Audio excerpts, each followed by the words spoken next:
Good evening आप सभी को मेरा चैनल पे आप सभी का स्वागत है। मिसेस आनंद क्लासेस और मैं हूँ स्मृति। मैं आप सभी के लिए एक बार फिर से लाई हूँ डेली न्यूज़पेपर एडिटोरियल एनालिसिस 26 अगस्त 2022 का। आज का हमारा जो आर्टिकल है वो है Finland PM's party get episode frames larger issues and blurred lines, it calls for sober conversation not hasty virtue signalling. ठीक है, तो ये है आज का हमारा आर्टिकल। आज का हमारा आर्टिकल फिनलैंड के पीएम के ऊपर है। उनका जो पार्टी गेट एपिसोड है वो ज़्यादा इशू, लार्जर इशू को फ्रेम करता है, पर ब्लर्ड लाइंस मतलब बहुत कम है, उनके लिए कुछ नहीं है। ठीक है, तो आज का हमारा जो आर्टिकल है स्टार्ट करते हैं। आप सभी कोई मेरे साथ रीड कीजिएगा। There is an undeniable element of sexism and ageism to the opprobrium heaped on Finland's Prime Minister Sanna Marin after a video of her uninhibitedly enjoying herself at a party surfaced earlier this month.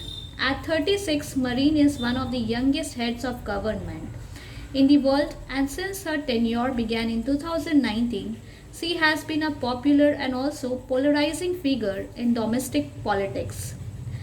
Take for instance the demands by opposition leaders and even from her political allies that she take a voluntary drug test after the party video surfaced. Boris Johnson, who blatantly lied about flouting COVID-19 protocols at 10 Downing Street while the UK was under harsh pandemic restrictions, did not face any such questions. Marin has now apologized. She had also issued an apology for a visit to a club in December 2021 after being exposed to a COVID positive person. ये जो article है आज का हमारा एक बहुत अच्छा article है, जिसमें ऑथर कहना चाह रहे हैं कि हम लोग आज भी सेक्सिज्म और एजिज्म के ऊपर लोगों को कंडक्ट करते हैं, अपने थॉट्स को कंडक्ट करते हैं। क्या बोल रहे हैं यहाँ पे? There is अनडेनिएबल। डेनिएबल का मतलब होता है अनेबल टू डिनाई और डिस्प्यूट, मतलब नहीं डिनाई करने वाला एलिमेंट क्या है? सेक्सिज्म और एजिज्म। हम लोग डिनाई नहीं कर सकते कि आज भी सेक्सिज्म और एजिज्म के ऊपर किसी के ऊपर हम लोग कमेंट करते हैं, इस दोनों चीज़ के। तो दी ऑप्रोब्रियम हिप्ड ऑन, ओप्रोबियम का मतलब होता है क्रिटिसाइज किया गया। किसको? फिनलैंड के प्राइम मिनिस्टर, जो कि एक वुमेन है, फीमेल है, उनके ऊपर क्रिटिसाइज उनको किया गया है। सन्ना मैरिन, उनका एक वीडियो, अनहिबिटेडली का मतलब क्या होता है? Express their opinions and feelings openly. एक वीडियो आया है जिसमें वो अपने फीलिंग्स और ओपिनियंस को एंजॉय कर रही हैं, ओपनली एंजॉय कर रही हैं एक पार्टी में। ठीक है, इस मंथ के स्टार्टिंग में।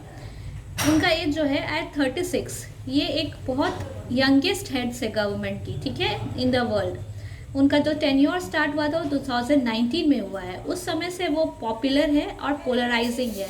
पोलराइजिंग मतलब जो स्टेटस को क्वेश्चन करते हैं। ठीक है, वो क्वेश्चंस थी स्टेटस को, वो पोलराइजिंग फिगर है डोमेस्टिक पॉलिटिक्स में। चलिए, इनके लिए तो सबने कहा कि ऐसा वीडियो बनाया है उन्होंने एंजॉय करते हुए पार्टी में, तो ये एक अच्छी बात नहीं है, ऐसा सब कोई बोल रहे हैं। उनके लिए क्या हुआ है? डिमांड्स आए अपोजिशन लीडर्स से और उनके खुद के पॉलिटिकल पार्टी के मेंबर से कि उनको एक वॉलंटरी ड्रग टेस्ट लेना होगा। उनका वीडियो जो वायरल हुआ है उसके बाद उनको लिए डिमांड आया कि उनको एक वॉलंटरी ड्रग्स टेस्ट लेना होगा। ठीक है, बोरिस जॉनसन कौन है? हु ब्लैटेंटली मतलब एकदम बेशर्म जैसा झूठ बोले, कोविड-19 प्रोटोकॉल्स को वो नहीं फॉलो किए यूके में। ठीक है, यूके में वो नहीं फॉलो किए, जबकि यूके उस समय पैंडमिक रेस्ट्रिक्शंस में था, लेकिन उनको ऐसा कोई क्वेश्चन फेस नहीं करना पड़ा। देखिए, यहीं पे ऑथर ये चीज़ बता रहे हैं कि आज भी जो ह्यूमन, हम लोग जो थॉट प्रोसेस है ह्यूमन नेचर का, वो सेक्सिज्म और एजिज्म के ऊपर है। दोनों सेम पॉलिटिकल पार्टी के लीडर्स हैं, लेकिन इनको, बोरिस जॉनसन को, कोई भी क्वेश्चन फेस नहीं करना पड़ा जब उन्होंने कोविड-19 प्रोटोकॉल्स को फॉलो नहीं किया था। लेकिन मरीन को क्या बोला गया है कि वो अपोलोजाइज करें। उन्होंने अपोलोजाइज कर भी दिया है और उन्होंने एक और अपोलॉजी फाइल किया है, जो कि उन्होंने दिसंबर 2021 में एक क्लब को विजिट किया था उसके लिए भी उन्होंने अपोलॉजी फाइल किया। ठीक है, आगे देखते हैं। आप सभी कोई मेरे साथ रीड करेंगे और सभी को ये आर्टिकल समझ में आ रहा हो तो प्लीज़ कमेंट बॉक्स पे कमेंट करें। मैं आप सभी के लिए ऐसा वीडियो एवरीडे ला रही हूँ ताकि आपको हेल्प हो सके आपके प्रिपरेशन में, जो कि आप स्टेट लेवल का एग्ज़ाम्स के लिए कर रहे हो या फिर यूपीएससी के लिए कर रहे हो या फिर कोई भी कॉम्पिटिटिव एग्ज़ाम्स के लिए कर रहे हो, आपको ये हेल्प करेगा। अगर आपको ये इन्फॉर्मेटिव लगता है तो please subscribe my channel Mrs Anand classes and continue watching to my videos. चले हम लोग आगे देखते हैं। You all have to read with myself, okay? Along with me, you all will be reading this. There is much that is problematic in the targeting of Marine for her alleged indiscretions, but the defense that has been offered on her behalf, that this is just what people her age do, or that the party was a private affair, only turns the spotlight on a larger question. यहाँ पे author क्या बताना चाह रहे हैं? The author wants to say that the purpose of targeting Marin for her alleged indiscretions. What does indiscretions mean? Indiscretions का मतलब है behavior or speech that is indiscreet or displays a lack of good judgment.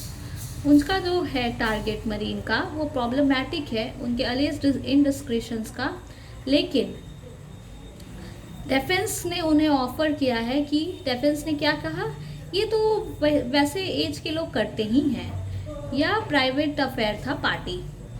लेकिन author कहना चाह रहे हैं कि ये जो है ये एक बहुत बड़ा क्वेश्चन को फॉलो करता है। For people in public life in the age of social media where must the line be drawn between the public and private.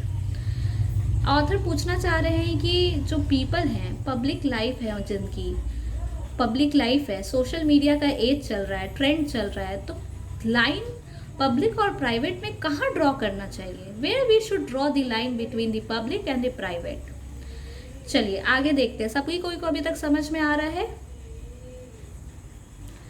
On the one hand, young and tech-savvy politicians like Marine have used social media to their great benefit. Author कहना चाह रहे हैं कि in the one side, the young and tech-savvy. Tech-savvy इनका मतलब होता है who is very fond of technical things, like Marine. उन्होंने सोशल मीडिया को बहुत अच्छा यूज़ किया है, उसके बेनिफिट के लिए यूज़ किया है, ना कि दूसरों को हार्म करने के लिए। ठीक है? For those from the generation that has grown up with the internet, this may seem perfectly natural. Author कह रहे हैं यहाँ पे कि जो जनरेशन इंटरनेट के साथ ग्रोन अप हुआ है उनके लिए एकदम नॉर्मल है। Yet it is also true that the public image of a political leader often needs to serve a broader constituency, including among other world leaders, and the notion that this version of me is informal, apolitical, private, while the more rehearsed or choreographed moments are meant for the public at large, may not be as easy to define. इतना easy नहीं है define करने के लिए। Author क्या बोल रहे हैं कि लेकिन ये भी ट्रू है कि जो पब्लिक इमेज होता है एक पॉलिटिकल लीडर का, क्योंकि वो एक बहुत बड़े कॉन्स्टिट्यूंसी को फेस कर रहे होते हैं, उसमें बहुत सारे वर्ल्ड के लीडर इंक्लूड होते रहते हैं, और जो एक नोशन है जो चलता आ रहा है, दिस वर्जन ऑफ मी, ये मेरा इनफॉर्मल पॉलिटिकल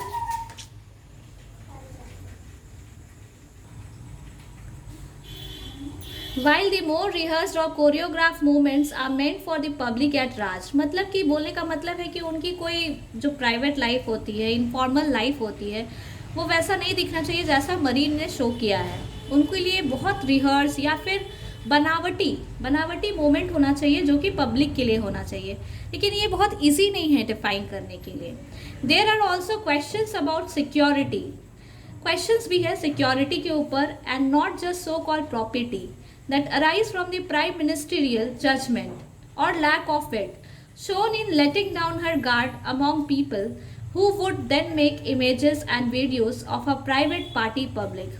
अब यहाँ पे क्या बोल रहे हैं ऑथर? सभी को यहाँ तक समझ में आ रहा है? ना आने पे प्लीज कमेंट बॉक्स पे कमेंट कीजिए। यहाँ पे ऑथर क्या बोल रहे हैं? There are also questions about security. Questions है सिक्योरिटी के ऊपर भी, not just so called property. Property का मतलब क्या होता है, चलिए हम लोग देखते हैं। Conventionally accepted standards of behaviours और मॉरल्स, मतलब ये सिर्फ सिक्योरिटी का क्वेश्चन नहीं है, ठीक है, ये सिक्योरिटी का भी क्वेश्चन है और सिर्फ कन्वेंशनल स्टैंडर्ड की बात नहीं है कि जो अराइज होता है प्राइम मिनिस्टर के जजमेंट में या फिर उसके लैक में, shown in letting down her guard among people who would then make images and videos of a private party public. Letting down her guard मतलब उनका जो भी पर्सनल चीज़ होता है उसको बाहर लाने के लिए क्या करेंगे पीपल, फिर उनका फ़ोटो खींचेंगे, वीडियोस बनाएंगे, ठीक है। तो ये सब पब्लिक का है। तो ऑथर यही कहना चाह रहे हैं इस आर्टिकल से कि क्या है, आज भी हमारे जो सोसाइटी है वहाँ पे एजिज्म सेक्सिज्म के ऊपर डिस्क्रिशंस है, डिस्टिंग्विश किया जाता है, डिस्क्रिमिनेशन किया जाता है। और ऑथर ये भी पूछना चाह रहे हैं कि जो लाइफ है सोशल मीडिया में, तो लाइन कहाँ ड्रॉ करनी चाहिए between the public and private के बीच में लाइन कहाँ होनी चाहिए। ऑथर का ये भी कहना है कि ठीक है भाई, जो सोशल लीडर्स होते हैं, जो पॉलिटिकल लीडर्स होते हैं, उनका अलग ही एक क्या बोलते हैं वैल्यू होता है, पोजीशन होता है। तो उन्हें क्या ये जो प्राइवेट है ये सब करना चाहिए। सिक्योरिटीज़ का भी क्वेश्चन है क्योंकि पब्लिक आपका वीडियो को सोशल मीडिया में वायरल कर देगी, इमेजेस खींचेगी। तो ये सब ऑथर का क्वेश्चन है। ये एक बहुत अच्छा आर्टिकल है, होप सो आप सभी को समझ में आया होगा। मैं ऐसे ही आर्टिकल आप सभी के लिए एवरी डे लाने वाली हूँ। अभी ये मेरा आर्टिकल इवनिंग में आता है, बट कुछ दिन बाद ये मेरा आर्टिकल मॉर्निंग में आएगा। आप सभी को फ्रेश आर्टिकल पढ़ने को मिलेगा। और अगर if you are finding this articles, this channel a very informative one, please subscribe into my channel Mrs. Anand Classes and continue watching to my different videos in this playlist. And also I have a different playlist which is percentage series, in which I have taught on percentage from basic levels to the competitive levels to help students from basic, intermediate till competitive aspirants of competitive exams. So please subscribe my channel and have a great day. Thanks for watching my video.